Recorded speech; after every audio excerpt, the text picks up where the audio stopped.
kita pelan-pelan berperan. Semangat Istiqomah.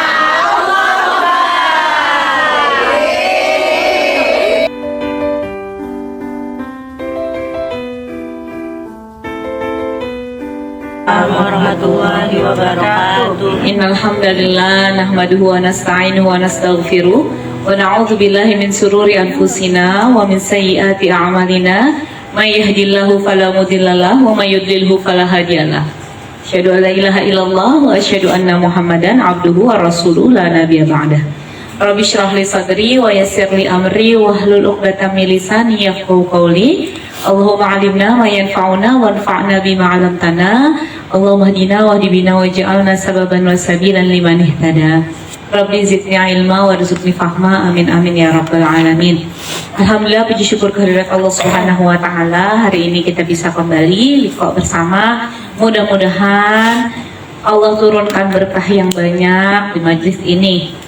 Allah berikan pengampunan kepada kita dan orang-orang yang kita cintai. Allah berikan pengabulan doa-doa dan hajat-hajat yang baik untuk kita dan orang-orang yang kita cintai. Didekatkan dengan kebaikan di dunia dan di akhirat kelak. Dijauhkan dari keburukan di dunia dan di akhirat kelak. Salawat beserta salam tak lupa kita haturkan kepada junjungan kita, kekasih kita yang kita muliakan, Nabiullah Muhammad Sallallahu Alaihi Wasallam. Semoga Allah Subhanahu wa taala bangkitkan kita di belakang barisan Rasul sallallahu alaihi wasallam di padang mahsyar kelak, yang diakui sebagai hamba Allah dan umat Rasul sallallahu alaihi wasallam. Sehat ibu-ibu? Alhamdulillah. Kaget loh saya, Masya Allah, tabarakallah ya. Mudah-mudahan Allah berikan hidayah, keberkahan bisa sebanyak ini terus ya, insya Allah. Atau bertambah ya. Semoga istiqomah. Istiqomah insya Allah ya. Bismillah. Karena memang kita nggak tahu umur kita sampai seberapa ibu-ibu. Ya, jadi majlis ilmu itu Masya Allah banyak sekali keberkahannya. Kalau kita punya hajat apa, sering-sering datang ke majlis ilmu. Apalagi ibu-ibu ini udah pengurus majlis. Sebulan ada berapa? Ada berapa kali ibu-ibu eventnya? 4. Masya Allah. 2 sampai 4 kali. Sekarang jarang 2. Ya, Masya Allah ya. Kita fastabiqul khairat ya. Fastabiqul khairat ya. Sama-sama kita berjuang, memang begitulah. Begitu juga jalan para sahabat dan para Nabi dan Rasul. Bahkan mungkin ibu-ibu ini yang Masya Allah, kalau saya tanya kan, ibu kan gak dapat amplop, nggak dapat apa-apa kan untuk ini. Itu juga yang dilakukan, iya, cemilan. Itu juga yang dilakukan oleh para sahabat. Para sahabat, para nabi dan rasul itu jalan dakwah, berpeluh-peluh, berdarah-darah bahkan. Ya, bagaimana Rasulullah SAW ceritanya, beliau pernah satu hari ketika pamannya Abu Thalib sudah meninggal. Jadi perlawanan kaum kafir Quraisy itu lebih parah daripada sebelumnya. Karena mereka pernah menerawang, istilahnya gitu ya. Mengatakan bahwa Islam ini kalau nggak ada Abu Thalib juga udahlah, habis. Maka ketika paman beliau Abu Thalib itu meninggal dalam keadaan tidak beriman lagi, sedihnya luar biasa. Rasulullah SAW. Waalaikumsalam warahmatullahi wabarakatuh. Ada satu ketika ya, hal yang tidak pernah sebelumnya dilakukan kepada Rasulullah SAW itu dilakukan. Karena satu ketika Rasulullah SAW pulang dalam keadaan seluruh tubuh penuh pasir. Jadi rambutnya itu penuh pasir sampai nggak kelihatan gitu mukanya karena berpasir. Sepanjang di jalanan itu dilemparin. Sampai pulang ke rumah, beliau dalam keadaan berpasir semuanya. Anak beliau yang perempuan itu, yang wanita, salah satu anaknya itu menangis melihat ayahnya seperti itu. Karena kalau anak perempuan itu kan sama ayahnya kan manja sekali. Ayahnya kenapa dikit nangis, papa kenapa papa, abi kenapa abi, gitu kan. Nangis anak beliau. Terus mengatakan, ayah ini kenapa, bagaimana ini bisa terjadi? Kalau begini siapa yang nolong kita? Karena kan memang paman beliau udah nggak ada lagi. Terus kata Rasulullah SAW, wahai anakku, kurang lebihnya ketahuilah tidak akan ada yang bisa menolong kita kecuali Allah. Ya begitulah jalan dakwah. Wah, kita mah jauh dari Nabi SAW. Ya, bagaimana beliau dengan Zaid bin Haritsah yang mengantarkan beliau ke Taif pada saat itu kan ditimpuki. Itu ada, saya membaca di kisahnya Rasulullah SAW di karangan Syekh Saifur Rahman Mubarakfuri. Itu beliau ketika ke Taif itu, kalau kita biasa cerita itu kan beliau sampai perbatasan kota Taif langsung ditimpuki gitu ya. Tapi Syekh Saifur Rahman itu menulis sesuatu yang riwayat yang berbeda. Jadi beliau itu di Taif itu sebenarnya nginap beberapa malam. Awal beliau itu ketemu sama 3 orang. Salah satu dari ketiganya itu mengatakan begini. Ketika Rasulullah SAW mengatakan beliau adalah Rasul Allah, mengajak kepada Islam. Ini kan udah terusir ya dari Mekah. Dakwahnya udah sulit di Mekah. Salah satu dari ketiganya mengatakan begini. Apakah Tuhan itu tidak memiliki orang lain sehingga memilihmu sebagai Nabi dan Rasul? Di sana sudah dalam keadaan hancur-hancuran. Begitu sampai ke Taif, ini kan takdir Allah, bisa Allah tolong langsung kan Rasulullah SAW. Yang dibawa ayat-ayat Allah, SK-nya dari Allah. Udah terusir dari Mekah sampai ke Taif, diomonginnya begitu. Apa nggak ada orang lain? Tuhanmu nggak punya orang lain sehingga kamu yang dipilih menjadi Nabi dan Rasul. Terus 10 hari kurang lebih beliau meneruskan nginep di Taif bersama Zaid bin Haritsah untuk datang ke pasar berdakwah tentang Islam. Nggak ada yang terima. Dari yang budak, dari yang saudagar, pedagang, semua nggak ada yang terima. Kalau kita japri orang 100, masih ada yang mau ke pengajian 20, Bu. Rasulullah SAW pernah mengalami kondisi yang nggak ada yang mau nerima, nggak ada yang mau nerima. Sampai-sampai beliau itu barulah di puncaknya, beliau itu akhirnya diusir dalam keadaan ditimpuki batu.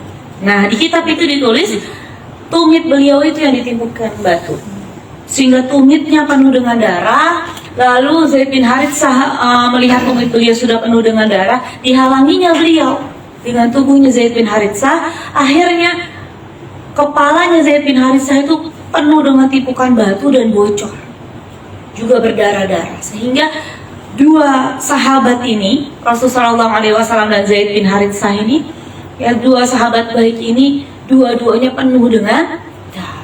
Nggak ada pasukan, Bu.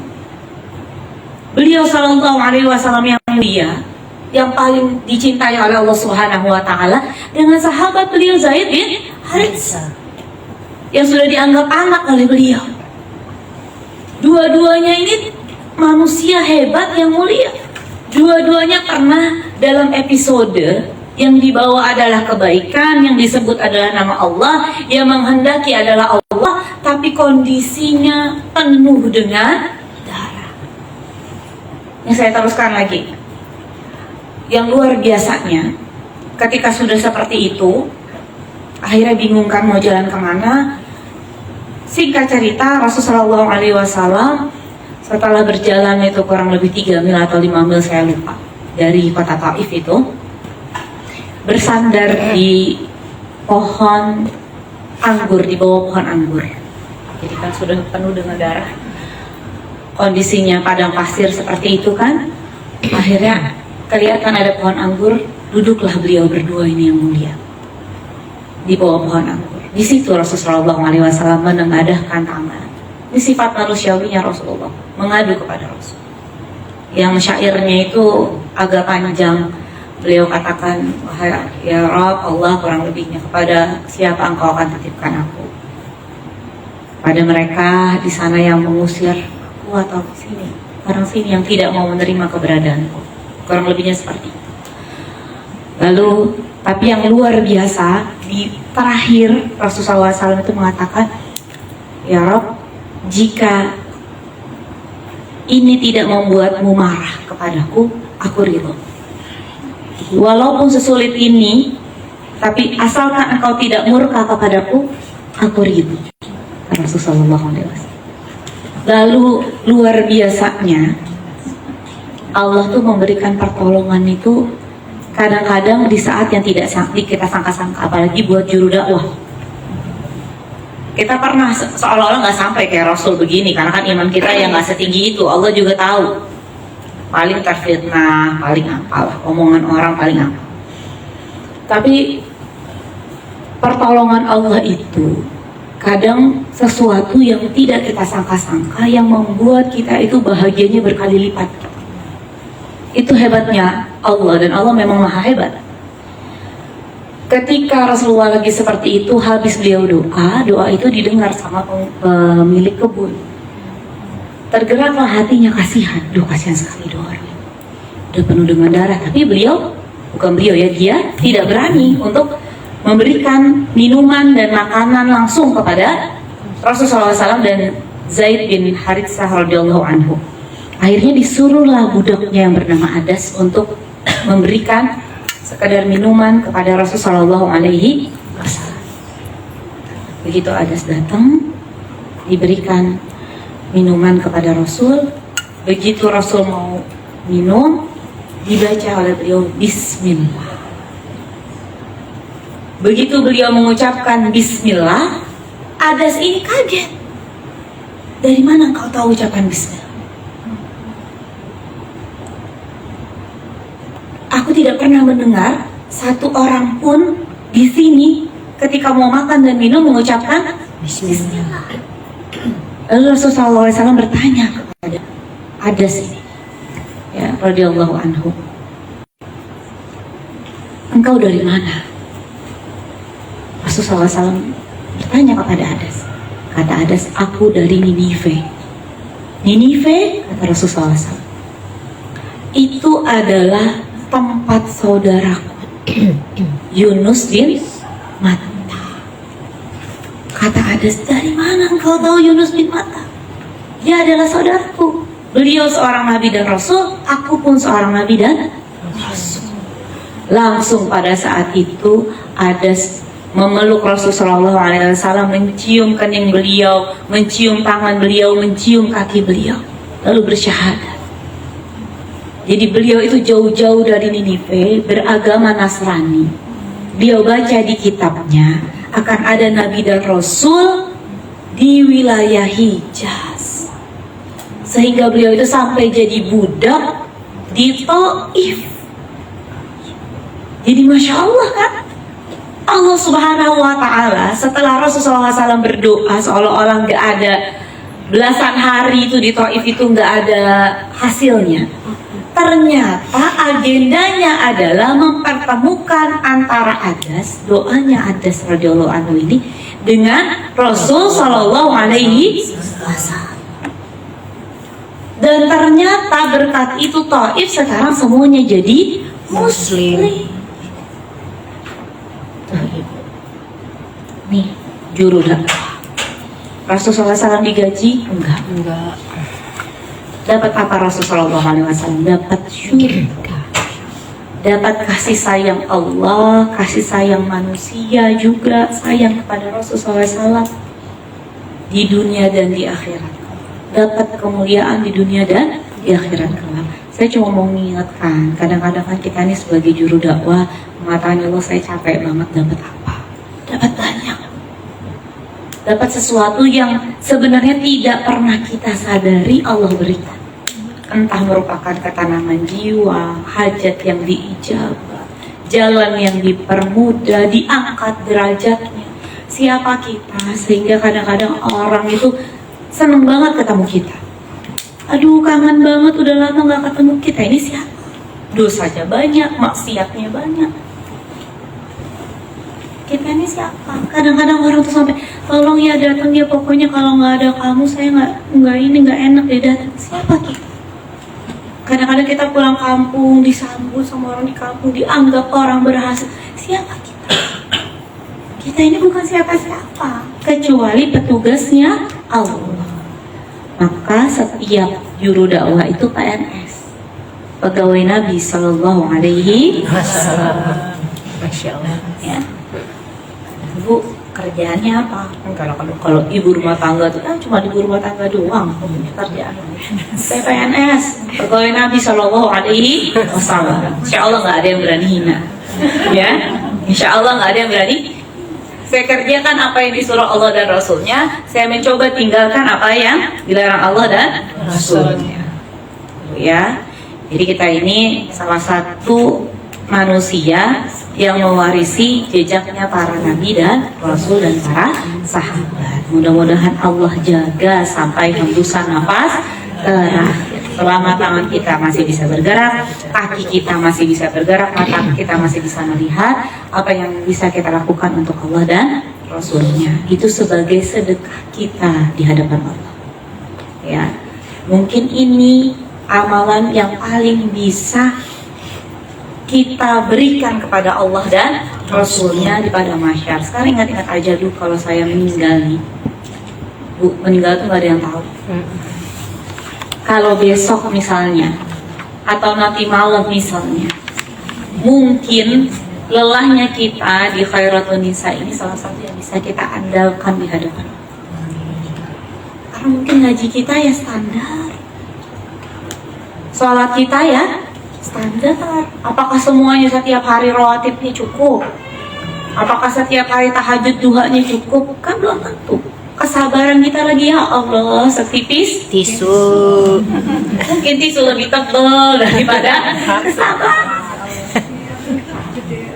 Kadang-kadang bersyukurnya juga standar, kurang. Ada aja kata si suaminya, apaan lagi sih mah? Astagfirullah.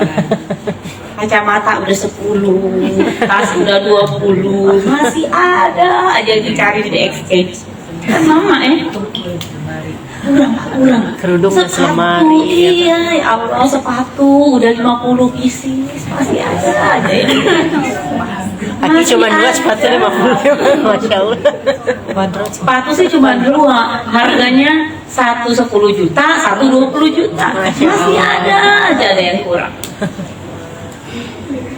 Itu kan jiwanya perempuan, makanya kata Rasulullah banyak sedekah. Salah satu sedekah itu dengan tenaga, dengan ilmu, dengan harta. Ini sedekah kita tenaga. Mudah-mudahan nutupin yang begitu-begitu.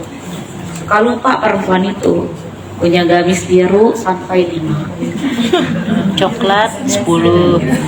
Warnanya beda-beda. ya, suaminya baru sekali aja melanggar janji itu terus yang diulangin. Perasaan gue baru sekali dah, kata suami. Itu lagi. Ceritain Mbak Fatih. Itu penyakit kita semua, ya. Tapi itulah kehebatannya perempuan. Karena suka lupa itu mungkin kadang-kadang juga disakitin orang, Lupa. ditipu orang, lupa. Ya.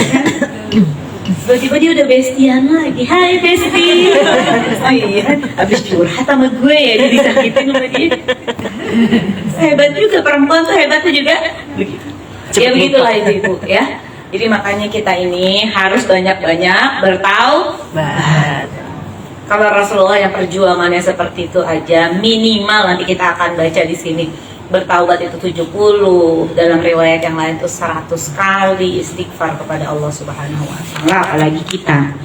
Ya, walaupun mungkin istighfar Rasulullah 100 kali itu benar-benar meresapi. Kalau kita kadang-kadang istighfar sambil marah, astagfirullah. Apalagi setiap pagi itu ada 100 kali kan istighfarnya. Aduh mantap banget, sambil rebahan sambil tidur.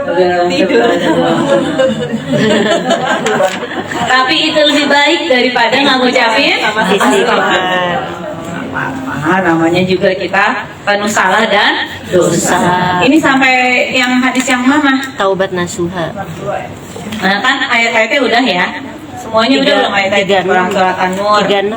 36. Hud, At-Tahrim, udah semua. Sekarang Udah Abu Hurairah. wa an Abi Hurairah sami'tu Rasulullah sallallahu alaihi wasallam yaqul wallahi inni la astaghfiran. Itu. Iya. Ya. Oke. Baik. Bismillahirrahmanirrahim. Kita masuk ke hadis wa an Abi Hurairah radhiyallahu anhu qala sami'tu Rasulullah sallallahu alaihi wasallam yaqul wallahi inni la astaghfirullah wa atubu ilaihi fil yaumi aktsara min 70 marrah. 1/13. Dari Abu Hurairah radhiyallahu anhu, ia mengemukakan Rasulullah SAW bersabda, demi Allah sesungguhnya aku memohon ampun kepada Allah dan bertaubat kepadanya dalam sehari lebih dari 70 kali. Masya Allah, bagi kita yang sudah membaca zikir dan pagi dan petang, insya Allah 100 kali. Gak apa-apa Bu, entah sambil ngantuk, sambil apa, yang penting kita mengucap astagfirullah, astagfirullah, astagfirullah, astagfirullah. Ya, jangan sampai kita mengucap astagfirullah itu cuma kalau lagi mumet aja. Katanya malaikat akhirnya diucapin juga. Padahal istighfar itu nolak bala. Orang sampai bingung ke mbah ini ke mbah itu, nyari kembang, nyari ayam, nyari apa. Nggak usah nyari-nyari begitu Bu. Ada nih pakai jari kita istighfar aja, zikir astagfirullah, astagfirullah, astagfirullah, astagfirullah, astagfirullah. Ya, kalau lagi sudah buka handphone terus, toko hijau, balik lagi toko oranye, balik lagi toko hijau, balik lagi toko oranye, ambil alat zikirnya, ganti astagfirullah, astagfirullah, astagfirullah. Karena dulu awal nikah gajinya itu suami taruhlah misalnya 5 juta. Kita pikir sedikit, nggak cukup. Sekarang udah naik 20 juta, 30 juta, masih juga nggak cukup. Astagfirullah, astagfirullah. Dulu belum punya suami mau punya suami, begitu punya suami mau punya anak, udah dapat semuanya. Habis itu pusing banget gua sama laki gua sama anak gua, pusing banget gua sama laki gua sama anak gua. Astagfirullah, astagfirullah. Banyak orang mau punya suami, banyak orang mau punya anak, takdirnya belum dapet Bu. Kita ini ibadahnya lebih banyak daripada mereka. Enggak, belum tentu. Lebih cakep enggak? Belum tentu juga. Lebih pintar nggak? Belum tentu juga. Tapi Allah kasih itu untuk kita. Iya boleh tahu pusing, ada pusing manusia. Tapi kalau ngeluh terus, takutnya kita kufur Nikmat. la in syakartum la azidannakum wa la in kafartum inna adzabi lasyadid. Itu takutnya jadi azab. Lihat rumah udah bagus, ngeluh terus, takutnya jadi ini kurang, gimana sih Ma? Kurang mulu. Ini kulit ini, ntar dulu Pak kurang. Ini pianonya kasih kembang. Catnya ada aja. Kita lihat dulu itu kurangnya beneran kurang atau hawa nafsu kita. Takutnya nanti malah ada. Maka istighfar. Astagfirullah. Bunda Aisyah radhiyallahu anha itu menemani Rasulullah SAW. Ketika beliau meninggal itu cuman tinggal gandum di laci doang untuk makan beberapa hari. Sama rumah yang sederhana itu. Apakah kita lebih mulia daripada Ibunda Aisyah radhiyallahu anha? Tentu saja tidak. Apakah lebih pintar? Udah jelas enggak, hafalan hadis aja dikit. Orang beliau itu ulamanya perempuan. Apakah kita ini lebih berkorban di jalan Allah daripada beliau? Udah jelas enggak. Udah jelas enggak. Udah jelas enggak. Apakah kita ini lebih sulit daripada beliau? Udah jelas enggak. Beliau pernah terfitnah sama laki-laki lain, padahal itu bukan. Dan itu ditahan ayatnya itu sampai sebulan lebih baru turun. Coba bayang. Sekarang kalau kita masih nggak mau istighfar, merasa dosa kita sedikit, tapi kita mau berjumpa dengan beliau, dengan apa? Kita harus menatap wajah beliau. Makanya banyakin istighfar. Kalau rasanya udah mau, udahlah nggak mau jadi pengurus pengajian lagi, stop. Itu setan.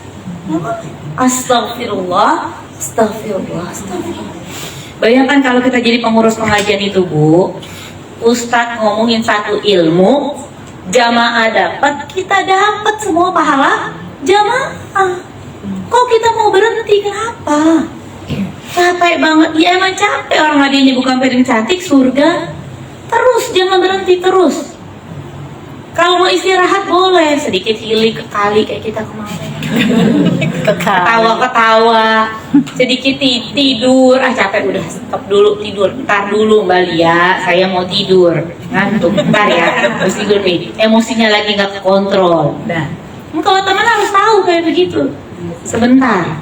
Oh iya, dia butuh untuk istirahat. Habis malam ya saya balas, oke. Istirahat boleh. Ini lagi sama suami sama anak. Acaranya kan masih sebulan lagi. Saya lagi jalan-jalan 3 hari. Habis jalan-jalan pulang saya balas. Oke, gitu. Gak apa-apa, menepi sebentar. Habis itu balik lagi. Ini kenapa kapok jadi pengurus pengajian? Jangan. Saya tahu betul capek. Capeknya luar biasa capek. Kalau orang mungkin ada tanda tangan kontrak harga sekian, kita kan kontraknya kepada Allah. Kita ini pegawai Nabi Shallallahu Alaihi Wasallam sampai meninggal kita berjuang di jalan ini. Ya Bu ya, kalau udah mulai begitu istighfar pada Allah. Astagfirullahaladzim. Astagfirullah. Saya ceritakan satu cerita kisah ini ibu-ibu yang mungkin bisa ibu-ibu pakai. Ya, ini karena kan ini juga buat Tiko ya. Jadi kalau cuman bab istighfar doang, saya tahu ibu-ibu sudah paham sebenarnya Rasul 70, 100 kali banyak. Supaya kita tuh istighfar kalau kita mau berhenti di jalan ini tuh istighfar. Ini gangguan setan. Saya dan suami ini sama-sama punya nenek yang sama. Maksudnya bukan nenek kita sama, tapi ada garis besar yang sama. Dulu punya nenek itu sama-sama ribet banget kalau masalah agama. Suami saya itu tinggal di rumah neneknya. Itu punya musola. Beliau tuh mau dibikinin apa sama anaknya nggak mau. Bikinin aku musola di samping rumah. Ada tanahnya dia, suruh jadi musola. Itu kalau nggak ada yang azan, nggak ada yang iqomah subuh, itu bangunin suami saya dulu kan SMP di sana tempatnya. Diketokin sampai pintu tuh mau copot. Ya kan nggak mungkin Ustaz Arifin langsung jadi seperti sekarang ini. Pernah ABG, ya Allah. Pernah ada alay-alay. Saya juga sama. Gayanya kayak mungkin kayak ibu-ibu, kayak anak-anak ibu-ibu. Diketok suruh sholat subuh susahnya luar biasa. Sampai disuruh azan subuh tuh biasanya ya nggak ada yang azan, ayo tangi-tangi gitu kan ya orang Jawa. Sampai dilempar pakai batu itu jendela.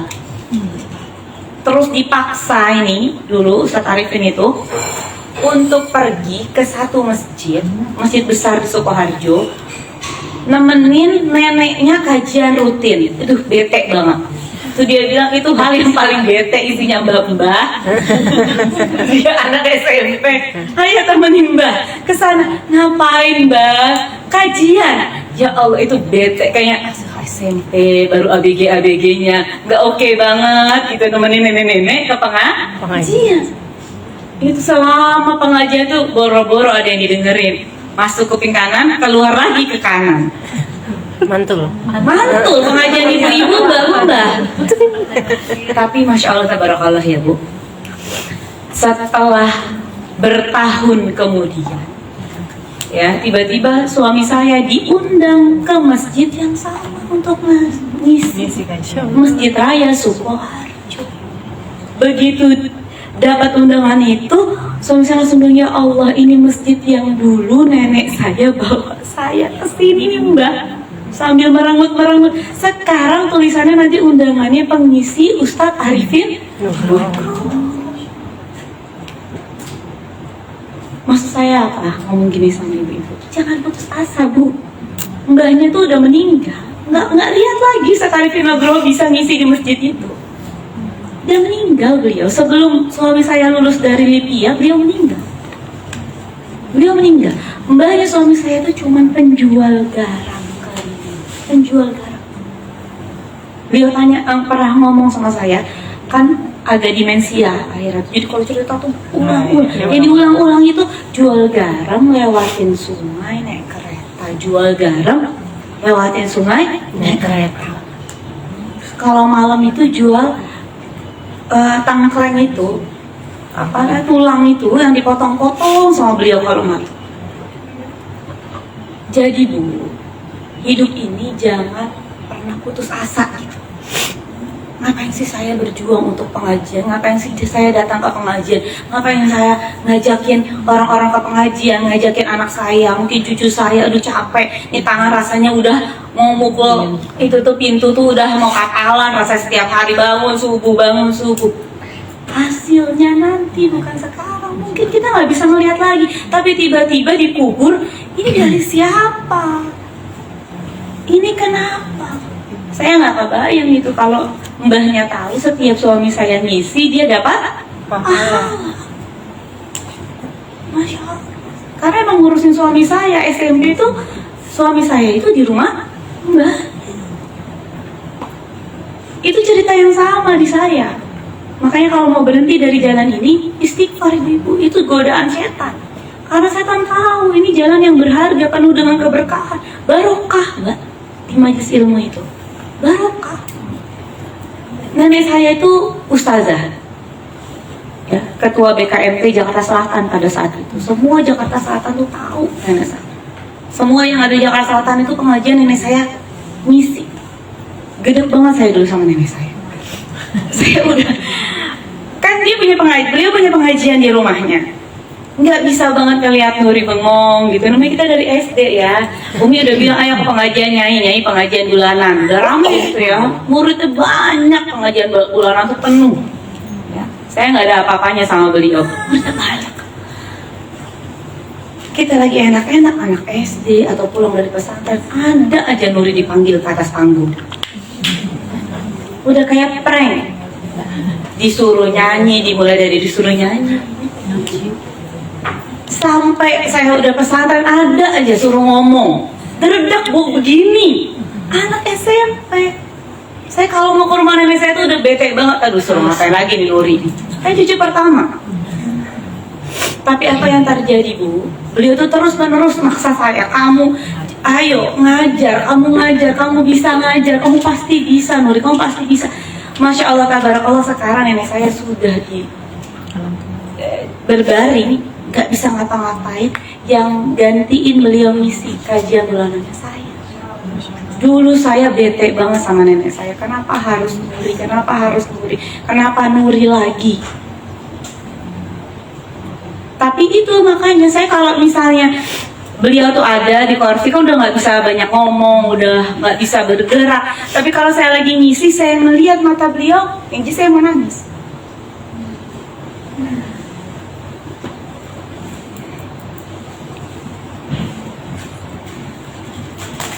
Jadi Bu, jangan pernah berhenti di jalan ini. Ada kejutan dari Allah yang mungkin kita sendiri pada saat itu dalam titik yang nggak bisa tahu betul gitu, paham, tapi dia berbuah. Jadi kan kalau kita menanam sesuatu itu nggak langsung berbuah, jangan buru-buru. Ada yang kadang-kadang Allah kasih langsung, ada yang dia on proses. Entah nanti jadinya apa, mungkin bukan di anak kita. Nenek saya buktinya bisa ya baru bisa ngisi kajian. Mungkin pada saat itu anak itu merengut. Tapi kan kita nggak tahu ternyata Di saat yang lain dia sangat mencintai itu. Dan saya saksinya demi Allah, nenek saya itu berkah sekali hartanya. Sampai beliau sakit pun beliau bisa membiayai dirinya sendiri. Itu yang membuat saya tidak bergeming gitu. Walaupun saya capek kadang-kadang di jalan dakwah ini, saya lihat betul di hadapan saya nenek saya. Jadi apa yang beliau hasilkan dari jalan dakwah itu, saya nggak pernah diajarkan nenek saya itu minta sekian dari dia. Enggak. Mengisi dari kampung ke kampung, dari kampung ke kampung, dapat berkat dan lain sebagainya. Berapa aja dikasih sama jamaahnya ada di situ. Tapi saya saksinya demi Allah, saya nggak pernah melihat rumah nenek saya itu kekurangan sesuatu, enggak. Walaupun mungkin gajinya nggak sebesar direktur, nggak punya saham di mana-mana. Sampai sekarang beliau udah tahunan sakit, mungkin mau 10 tahun, tapi tidak pernah minta ke siapapun biaya pengobatannya. Dan orang yang merawatnya itu sayang sekali dengan nenek saya. Bahkan lebih sayang daripada anaknya sendiri. Merawat itu sabar. Jadi ya Bu, kalau nanti ada godaan syaitan yang membisikkan kepada kita, mungkin kalau Nabi dan Rasul sahabat itu jauh, tapi apa yang saya dan suami saya ini jalani mungkin menjadi ibrah untuk kita. Ini saya sebut bukan untuk apa-apa, ibroh aja untuk saya sendiri pun, bahwa jalan ini jalan yang mulia. Kalau ada bisikan untuk stop, istighfar, astagfirullahaladzim, astagfirullahaladzim, astagfirullahaladzim. Yaitu pembuktian bahwa sesungguhnya Allah itu dalam urusan seorang hamba, selama hamba itu dalam urusan hambanya yang lain, dalam koridor yang baik, membantu. Dan dakwah ini yang kita bantu siapa? Dan secara tidak langsung dakwah Rasulullah.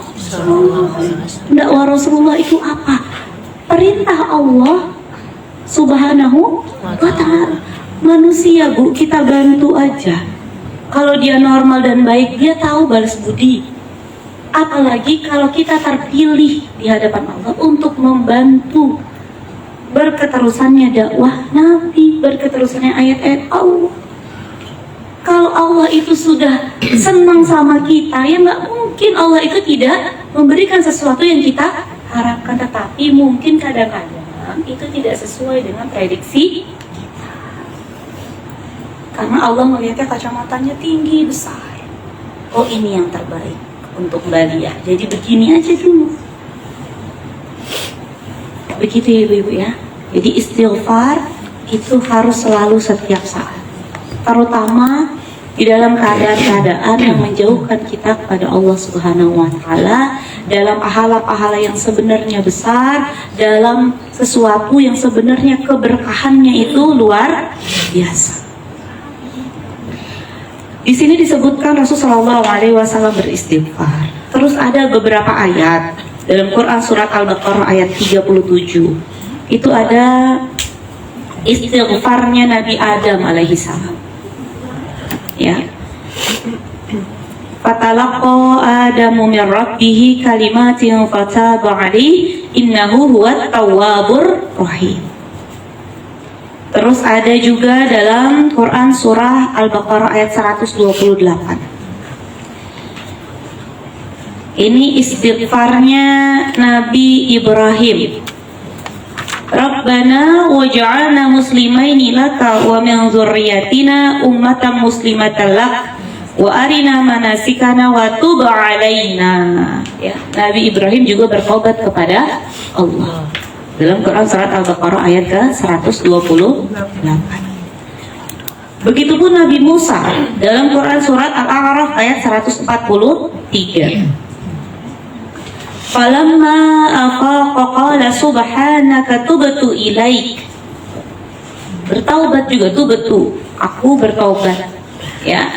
Aku telah bertaubat kepada Engkau ya Allah. Jadi kalau para nabi dan rasul saja bertaubat, apalagi kita. Apakah nabi dan rasul itu pernah berbuat salah? Pernah. Tapi kehebatan para nabi dan rasul itu salahnya sedikit, begitu salah langsung taubat. Nabi Adam kan melanggar perintah Allah. Maka kalau orang bilang, kok orang soleha melanggar perintah Allah? Wajar. Yang nggak wajar itu melanggar perintah Allah, bangga, itu nggak wajar. Melanggar perintah Allah itu wajar. Bahkan Nabi aja pernah salah. Nabi Musa pernah nonjok orang Kifti sampai meninggal. Walaupun pada saat itu maksud beliau baik, ya, ingin menyelamatkan gitu orang yang menurut beliau terzalimi, cuma ketonjok meninggal. Dan kadang-kadang kita juga ada keputusan kita yang salah. Nabi Adam udah dibilang nggak boleh nyentuh pohon khuldi, tiba-tiba makan buah khuldi sama istrinya, ibunda Hawa. Dimarahin sama Allah, ditegur sama Allah. Bedanya apa? Ketika tahu beliau salah, beliau minta maaf sama Allah Subhanahu wa Ta'ala langsung. Maka berbuat salah itu, para sahabat juga melakukan kesalahan. Yang diadukan pelit sama suaminya itu, pelit sama istrinya sampai istrinya mau nyolong duit di dompetnya itu siapa? Sahabat. Wahai Rasul, suami saya pelit banget. Boleh nggak saya ngambil uangnya? Dia nggak tahu. Itu yang diomong itu siapa? Sahabat. Padahal gelarnya radhiyallahu anhu wa radu anhu. Udah diridhoin sama Allah, dosanya diampuni sama Allah, tapi pernah pelit, pernah dosa. Pelit itu kan dosa. Yang berhubungan di tengah bulan Ramadan itu siapa yang diaduin? Sahabat. Sehingga ada hukumnya kalau orang berhubungan suami istri di tengah bulan Ramadan. Itu siapa yang melakukan itu? Sahabat. Bu, pernah Ibunda Fatimah radhiyallahu anha. Ini bukannya Ibunda Fatimah itu berarti lebih rendah daripada kita, enggak, beliau jauh di atas kita. Cuma supaya kita tuh nggak merasa kita tuh nggak pernah punya salah, kan jadi narsis nanti jadi, ya kan? Manusia tuh pasti ada salah, nggak mungkin enggak. Terus jangan juga karena saya salah, ya udah berarti Allah nggak sayang sama saya ini sudah luar biasa, nggak bisa bertaubat kepada Allah. Bukan begitu, Bu. Ibunda Fatimah itu pernah istri-istri Nabi yang lain tuh mengatakan kepada Ibunda Fatimah begini begitu. Akhirnya datang kepada Rasul, ngomong, wahai Rasul, kata istri-istrimu yang lain begini, ngomongin Ibunda Aisyah. Karena Ibunda Aisyah itu paling beliau sayang setelah Ibunda Khadijah meninggal. Dari semua istrinya pada saat itu kan, kalau Ibunda Khadijah cuma satu istrinya. Ketika sama Ibunda Aisyah itu kan banyak istrinya yang lain. Dari semua istrinya itu yang paling disayang Ibunda Aisyah radhiyallahu anha. Sehingga kadang-kadang istri yang lain itu cemburu, menghasutlah Ibunda Fatimah. Yang nggak terus-terusan begini, yang manusiawi aja, istri Rasul aja begini. Makanya kalau misal saya emang nggak pernah cemburu lah, kenapa nggak pernah cemburu? Aneh, istri Rasul aja cemburu, dan itu wajar sekali. Tahu kan perempuan kalau udah cemburu, wah semuanya udah ngomongin jeleknya. Ibunda Fatimah terhasut datang ke Rasulullah karena tahu kan kalau ngomong ke yang lainnya nggak bisa masuk nih istri yang lain, istri-istrinya. Udah Ibunda Fatimah aja, kesayangannya Rasul. Begitu ngomong katanya Nabi Sallallahu Alaihi Wasallam, wahai Fatimah, apakah engkau masih mencintai apa yang aku cintai? Iya Rasulullah. Ketahuilah bahwa aku mencintai Aisyah. Habis itu kata Ibunda Fatimah, saya tidak berani lagi berbicara tentang Ibunda Aisyah di depan Rasul Sallallahu Alaihi Wasallam. Berarti kan dia langsung taubat. Pernah juga Ibunda Aisyah juga seperti itu. Sampai Rasulullah SAW kutipannya begini, wahai Aisyah, setan apa yang memasuki otakmu? Wahai Rasul, tapi hebat Ibunda Aisyah, tahu salah, suaminya marah. Kata Ibunda Aisyah, kan beliau cerdas, beliau tahu nih suaminya marah betul. Kamu ini kenapa sih? Setan apa yang memasuki otakmu? Lagi dimasukin setan kamu ya? Omongannya itu sesuatu yang tidak disukai oleh Rasulullah SAW. Kayak perempuan itu kan dari tulang yang bengkok. Itu wajar. Terus kata Ibu Aisyah langsung ditanya lagi, wahai Rasul, emang semua orang ada setannya? Supaya suaminya reda marah. Nah, kalau kita kan kadang-kadang bener-bener papanya ya, lagi ngomong enak-enak dibilangin aku masuk setan. Kalau tahu taubat, beliau bertaubat. Cara taubatnya dengan cara ya sudah stop ngomongnya, berarti kita dengan yang lainnya ngomong. Jangan ngomongin yang itu, ngomongin oh jadi ada setan ya Rasul setiap orang gitu. Dan beliau juga beristighfar atas dosa-dosanya. Jadi Ibu, Nabi dan Rasul pernah berbuat salah, para sahabat pernah berbuat salah. Tetapi kalau orang yang beriman, bedanya sama orang yang kafir, yang ingkar, atau orang yang fasik, yang rusak agamanya. Kalau orang beriman itu begitu salah, sadar, bertaubat kepada Allah Azza wa Jalla. Kemarin kita sudah sebutkan ya rukun taubat, ya kan? Kalau kepada sesama manusia gimana? Kalau kepada Allah Subhanahu wa Ta'ala bagaimana? Gitu ya Bu ya. Di surga sekalipun itu ada pintu khusus, riwayat Imam Muslim itu, ya, hadis riwayat Imam Muslim itu babut taubah. Itu Masya Allah. Ini kan orang nggak mungkin bertaubat kecuali dosa kan sebelumnya. Berarti pintu taubat ini khusus bagi orang yang pernah dosa kan? Jadi surga itu tidak dikhususkan hanya untuk orang yang tidak berbuat dosa, enggak. Semua orang yang masuk surga itu pernah berbuat dosa. Bahkan Abu Bakar itu disebutkan dalam hadis Rasulullah SAW itu masuk ke 88-nya pintu surga. Berarti kan Abu Bakar juga pernah berdosa dan bertaubat. Jadi taubat ini ibadah Bu, sama seperti ikhlas di bab yang pertama. Taubat ini ibadah, ibadah itu berarti dapat pahala. Tetapi orang nggak mungkin bertaubat kecuali sebelumnya berbuat salah. Itu indahnya Islam. Jadi Islam ini bukan agama yang menyetir orang supaya dia tidak pernah berdosa, enggak. Menghindari dosa iya, tetapi manusia itu sebaik apapun dia menghindari dosa, dia pasti pernah berdosa. Sebaik-baik orang yang berdosa adalah tawabin. Wa khairul khata'in tawabun. Sebaik-baik orang yang pernah salah adalah orang yang bertaubat. Ya, jadi jangan pernah dulu mungkin pernah ya Allah saya itu pernah begini begitu sebelum hijrah, sebelum khairatun nisa, apakah saya layak? Sangat layak. Bahkan Umar bin Khattab saja layak masuk ke dalam syurga dengan segala dosa beliau layak. Abu Sofyan itu Bu, Abu Sofyan kurang apa Abu Sofyan dulu kejamnya sama Rasulullah.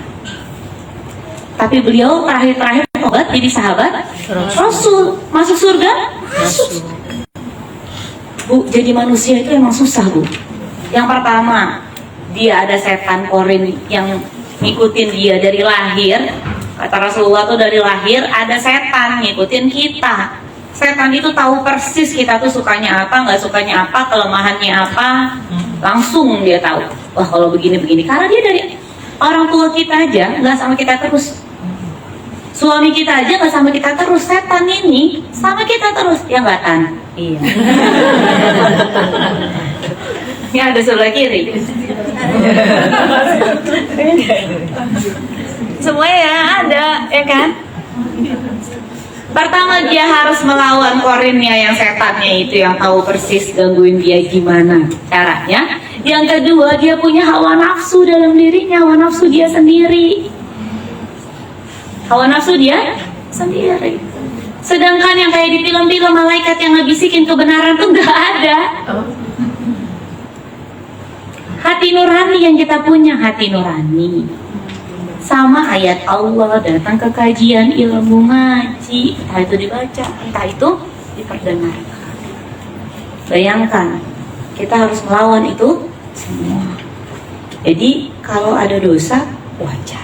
Yang nggak wajar adalah membanggakan dosa atau tidak mau beristighfar ketika berbuat dosa.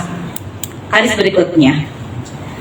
Wa'anil Agharr bin Yasar Al-Muzanni radhiyallahu anhu qala Rasulullah sallallahu alaihi wasallam, ya ayyuhan nasu tubu ilallahi wastaghfiruh fa inni atubu fil yaum mi'ata marrah. Hadis riwayat Rasul sallallahu alaihi wasallam bersabda, wahai sekalian manusia, ini yang diseru bukan hanya orang beriman, manusia semuanya. Diminta apa sama Rasul? Taubat kepada Allah dan beristighfar. Fa inni atubu fil yaum mi'ata marrah. Sesungguhnya aku bertaubat sehari semalam 100 kali, kata Rasul sallallahu alaihi wasallam. Di sini ada catatan dari syekhnya, ya, kewajiban bertaubat bagi tiap individu karena ini seruan perintah. Berarti bertaubat itu hukumnya wajib setiap hari. Kalau Rasulullah 100 kali, berarti kita seharusnya lebih dari 100 kali. Karena dosa kita lebih daripada Rasul, lebih banyak. Lebih banyak daripada Rasul Shallallahu Alaihi Wasallam. Lalu poin yang kedua, ikhlas dalam bertaubat. Kalau kita itu bilang kita bertaubat, tapi itu untuk di hadapan manusia, saya hijrah, tapi cuman buat cari masa, paham Bu? Nggak diterima taubatnya di hadapan Allah. Saya taubat Niat dia berarti. Niatnya harus ikhlas. Begitu mau nikah sama calon suami, langsung sholat supaya diterima jadi istrinya atau mantu dari calon mertua. Diterima nggak taubatnya? Enggak. Taubat yang paling bagus itu taubat yang ikhlas karena Allah. Ibu udah tahu hadis di tokoh, insya Allah udah, biasanya sih harusnya tahu. Jadi ada seseorang, ini hadis masyhur Bu. Ada seseorang datang di hari kiamat. Dosanya dalam satu hadis nih, saya pakai bahasa saya aja, banyak, luar biasa. Udah timbangan kirinya udah doyong ke kiri. Tahu doyong Bu? Bahasa mana itu doyong? Bahasa mana Bu doyong? Bahasa Betawi. Ketahuan ya orang Betawi. Doyong ke kiri dia. Udah sedih dia depan, udah neraka deh, nggak mungkin. Terus katanya malaikat, masih ada satu lagi amal catatan kamu. Aduh, pas dilihat dikeluarin segede kartu di toko, makanya namanya segede. Ini amal baik kamu, pasti dilihatin, ya segede kartu. Itu aja udah doyong ke kiri. Kayaknya ditaruh kartu juga butuh segunung kartu baru dia doyong ke kanan. Tapi Masya Allah tabarakallah, begitu kartu itu ditaruh, langsung amalan yang kiri itu keangkat, beratnya ke kanan. Ini manusia ini, nanti kita akan saksikan di hadapan Allah. Ya, ada manusia yang seperti ini ketika dihisab. Langsung terkejut, ini apa amalan saya, apa? Ini kok bisa begini? Dia taubat. Apa amalannya? Taubat di sepertiga malam, menangis, menyesali dosa-dosanya, ikhlas karena Allah. Jadi taubat itu berat, bisa menjadi pemberat amal timbangan kita. Ikhlas karena Allah, nangis kita sama Allah, malu kita sama Allah. Ya Allah, maafin saya, dosanya banyak yang sudah diberikan, punya ini, punya itu, kadang nggak bersyukur. Nangis kita sama Allah, nggak usah di status, air matanya dipotong. Alhamdulillah sudah menangis di sepertiga, lega sekali rasanya. Foto sejadah. Sudah bisa berbicara kepada Robku. Itu bisikan setan. Istighfar lagi, ulang, astagfirullah. Postingnya pas di jam 3 malam. Padahal itu selama hidup 40 tahun baru sekali. Kata malaikat, astagfirullah, baru aja beres, udah jadi nggak? Jadi taubat itu emang harus diperbarui terus. Ya, bahkan setelah kita sholat aja, itu yang dimasyru'kan, yang disyariatkan itu langsung kan lagi habis nama amal soleh, kok bertaubat? Kok bacaannya astagfirullahalazim, astagfirullahalazim, astagfirullahalazim, baru Allahumma antas salam wa minkas salam, gitu kan? Padahal amalnya amal sholat. Supaya apa? Karena sepanjang kita sholat itu juga pasti nggak ada yang nggak sempurna. Mungkin ruku kita nggak benar, mungkin pikiran kita yang kemana, jemuran lah, anak lah, tukang sayur lah, kunci yang hilang lah ketemu habis sholat. Makanya harus habis amal sholat aja istighfar, apalagi yang bukan amal sholat. Quran surat At-Tahrim ayat ke-60 ayat ke-4, surat 66 ayat ke-4. Ya, Allah Subhanahu wa taala berfirman, jika kamu bertaubat kepada Allah, maka sungguh hatimu berdua telah condong untuk menerima kebenaran. Ya, ini seruan juga untuk bertaubat. Ini penjelasan hadis yang tadi dalam kitab yang saya punya. Terus juga ada seruan juga untuk bertaubat dalam Al-Quran, Quran surat An-Nur ayat ke-31. Karena kan ini hadisnya tentang seruan untuk bertaubat. Dan bertaubatlah kamu semua kepada Allah, wahai orang-orang yang beriman, agar kamu beruntung. Terus Quran surat An-Nisa ayat 146. Ya. Kecuali orang-orang yang bertaubat dan memperbaiki diri dan berpegang teguh pada agama Allah dan dengan tulus ikhlas menjalankan agama mereka karena Allah, maka mereka itu bersama-sama orang-orang yang beriman dan kelak Allah akan memberikan pahala yang besar kepada orang-orang yang beriman. Masya Allah. Ya, jadi dijamin surga orang yang ahli taubat. Jadi ibu yang dirahmati oleh Allah Subhanahu wa taala, ya, sekian dulu penjelasan dari saya. Nanti kita sambung dengan sesi tanya jawab. Mudah-mudahan beberapa kisah-kisah, beberapa hadis, beberapa ayat-ayat Quran yang telah kita bacakan ini membuat kita ingat untuk selalu bertaubat kepada Allah Subhanahu wa taala. Wajib hukumnya setiap hari minimal 100 kali, harusnya lebih dari 100 kali. Sekian, silakan Mbak. Masya Allah, jazakillah khair Ustazah atas pencerahannya di pagi hari ini. Masya Allah, ini Ustazah. Jadi kebetulan saya itu baru berhenti dari pekerjaan saya sebelumnya sebagai PNS, pegawai negeri sipil, dan sekarang saya bekerja lagi sebagai PNS. Alhamdulillah, pegawai Nabi Sallallahu Alaihi Wasallam. Masya Allah. Sekanya loh, mantap langsung. Jadi terima kasih Ustazah membuat kita semua semangat untuk bertugas sebagai PNS. Semangat ya mbak-mbak semua. Insya Allah.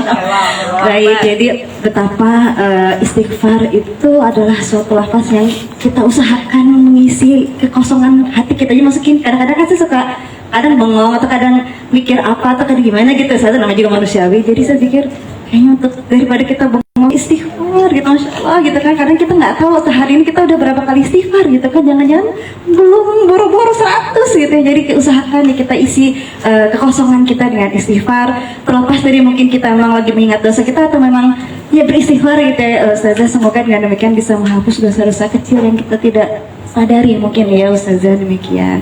Baik, Masya Allah, terima kasih Ustazah untuk pencerahannya. Nah, silahkan kepada mbak-mbak semua, tentu kita tak luput dari dosa. Tadi kalau kata Ustazah, kami persilahkan apabila ada yang ingin bertanya atau mungkin ada, ya baik itu untuk diri sendiri atau mungkin ada pengalaman dari saudara atau bagaimana yang ingin di-share kepada Ustazah atau ingin di-share kepada kita semua, kami persilahkan mbak-mbak sekalian, monggo. Mangga. Nah, ini MC-nya Ustazah. Bismillah. Assalamualaikum warahmatullahi wabarakatuh. Waalaikumsalam warahmatullahi wabarakatuh.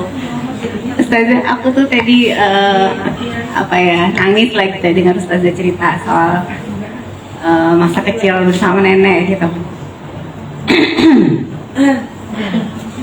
Jadi anakku tuh udah gede ya. Alhamdulillah, karena aku juga baru hijrahnya baru sekarang, baru beberapa tahun belakangan. Jadi pas masih anak-anak kecil itu masih kerja, yang nggak pernah ngaji, yang nggak pernah ikut taklim gitu. Jadi nggak pernah punya pengalaman ngajak anak ke pengajian.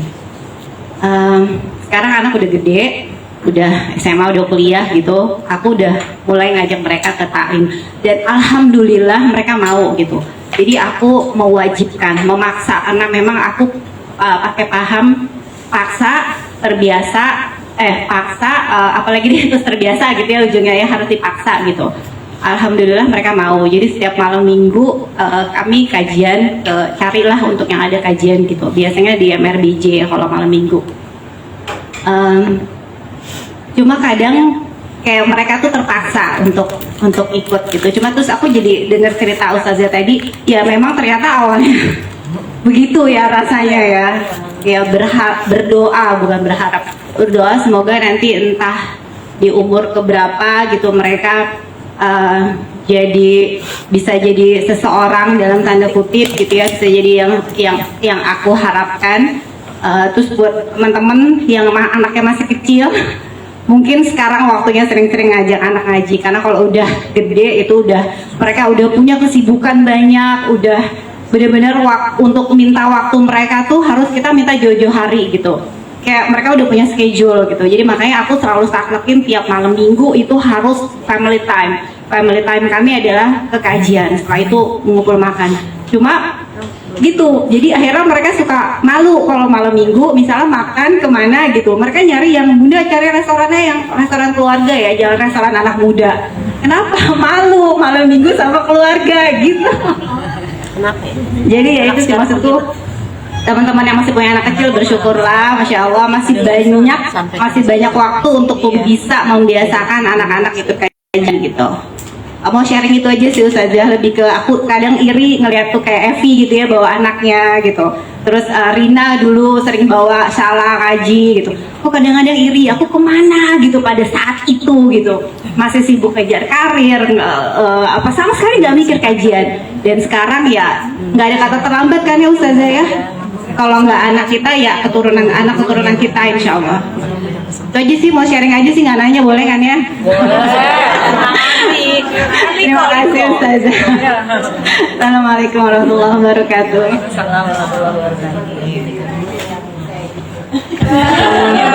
Terima kasih Mbak Nuning, ini jadi masukan yang berharga ya Mbak Nuning bagi kita semua yang masih punya anak kecil, karena kita time flies ya, cepat berlalu. Semoga kita masih bisa diberikan kesempatan untuk mengambil ide-ide dari Mbak Nuning tadi untuk keluarga kita. Ustazah mungkin ada yang bisa direspon dari Mbak Nuning tadi, monggo kami persilahkan. Itu cukup ya. Jadi masya Allah, pokoknya yang penting kita berusaha aja, niatnya ikhlas karena Allah, ridho aja dengan apa yang kita jalani, kita ikhlas aja. Kita nggak tahu di titik mana nanti tiba-tiba kelihatan hasilnya. Tuh, karena kan namanya pohon itu berbuahnya kan berbeda-beda. Ada yang cepat, ada yang lambat, ada yang mungkin penanamnya sendiri nggak melihat buahnya, tapi insya Allah dia pasti akan berbuah insya Allah. Ya, kalaupun misalnya bukan anak keturunan kita yang mungkin seperti saya atau Ustadz Arifin jadi dai, tapi mungkin dia bermanfaat di jalan Allah yang lain, yang itu bombastis. Atau mungkin juga kalau memang kita masih sendirian gitu ya, mungkin ada yang belum nikah atau mungkin belum ada anak keturunan, Allah terima aja amal solehnya, dan itu akan menjadi bonus kita di akhirat kelak. Yang jelas pengajian itu taman surga kalau Rasulullah. Maka kata Rasul tuh, kalau kamu lewat taman surga berhenti, ya. Tanya maksudnya apa taman surga ya Rasulullah? Majelis ilmu. Majelis. Terima kasih Mbak udah sharing. Insyaallah, terima kasih Mbak Nuning sekali lagi sharingnya dan Ustazah untuk responnya. Kami persilakan Mbak-mbak sekalian. Wow, masya Allah ada 10 orang yang nanya. Silahkan, Mbak Ica dulu ya. Depan ya. MC juga. Bisa ngomong yang mau nanya. Nggak bisa diem. Assalamualaikum Ustazah. Waalaikumsalam warahmatullahi wabarakatuh. Mas nanya kayaknya Assalamualaikum Ustazah. Nanya, jangan acara, nanya aja. Mohon maaf jarang ikut Liko karena waktunya bentrok. Iya. Tadi sempat ketampar tuh pas baru datang tuh Ustazah bilang ya kalau mau ini apa didik anak istilahnya nggak bisa langsung gitu kan. Jadi sedikit cerita. Anak saya yang pertama kelas 1 SMA laki-laki di pesantren. Yang kedua ini baru mulai mau ABG umur 11 tahun. Nah, itu ngelawannya Masya Allah. Sampai kadang-kadang ini kenapa ya ini mau mesti tahu yang seperti apa karena kadang nggak kuat. Kalau kata mama saya sih ya itu biasa anak-anak pasti kayak gitu. Kalau yang pertama dia ini bukan gibahin anak sendiri ya, cuma mungkin banyak teman-teman yang sama juga. Kalau yang pertama anaknya introvert ya, jadi pendiam, jadi dia nggak ngelawan. Tapi kalau kan jarang ketemu, jadi pas ketemu dia ada misalnya nggak suka sama saya tuh sekali dia ngomong kayaknya sakit banget gitu kan. Nah kalau yang kedua ini karena mungkin baru beranjak ABG beda nih sama abangnya, lebih ekstrovert. Jadi kayak misalnya jemur anduk dong, rakif misalnya gitu. Bunda ini nyuruh-nyuruh Nakif terus ya, emang Nakif tuh pembantu bunda apa ya gitu. Lama-lama nih pertamanya lucu-lucu, lama-lama ini gimana ya didiknya kenapa jadi berlawanan terus gitu kan. Nah ini ya kalau yang cewek belum, tapi menuju juga nih karena yang cewek udah mulai umur 9 tahun. Terus saya mikir apa kurang ibadah atau gimana lagi gitu kan. Nah ada di satu masa pas mereka kumpul semuanya itu kayak ngebul gitu loh Ustazah. Ya udah capek banget. Itu boleh nggak sih sampai mikir ini jadi ibu begini ya gitu. Jadi ibu anak laki-laki yang sama ABG ini apa emang semuanya kayak gini atau saya yang kurang sabar atau gimana? Udah ngebul banget. Saya pamit sama suami gitu kan. Bentar ya mau keluar dulu karena udah gak sanggup nih ngeliat yang dua ini. Yang satu manyun aja mukanya gitu kan, padahal tuh istilahnya kita lagi jarang ngumpul terus pengen pergi lah gitu misalnya gitu ya, tapi itu gak ada yang mau. Terus yang kedua ini juga susah banget dibawa, gak tau mungkin anak sekarang susah ya diajak keluar ya. Kok susah gitu, susah banget diajak keluar kayak mau apa, tujuannya apa, abis itu pulang ya gitu, padahal kan kadang-kadang kita mau quality time sama-sama.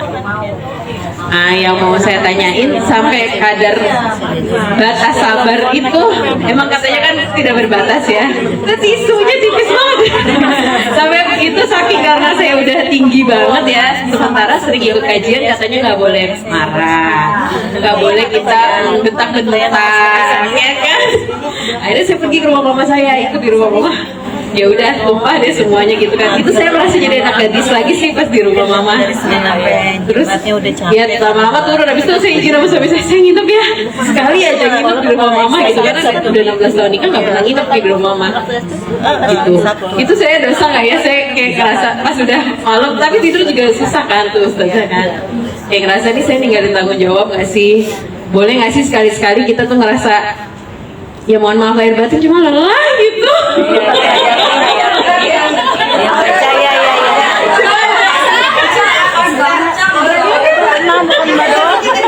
Membaca manusia juga kok. Nyampe rumah tuh kayak udah ketemu mama tuh pas sudah nyampe rumah tuh kita Ustazah kayak oh udah balik lagi gadis tuh enak loh, balik lagi gadis dimasakin mama kita. Tapi pas sudah pulang ke rumah kayak ini dosa banget ya sih ninggalin mereka. Pas pulang itu semuanya meluk Ustazah, pas pulang semuanya meluk. Masya Allah. Jadi begini ya. Iya, pencerahannya Ustazah. Iya. Manusiawi kalau kita tuh nggak ada marah, nggak ada lelah, nggak ada rasanya ya Allah kok gini banget ya, kita ini malaikat bukan manusia.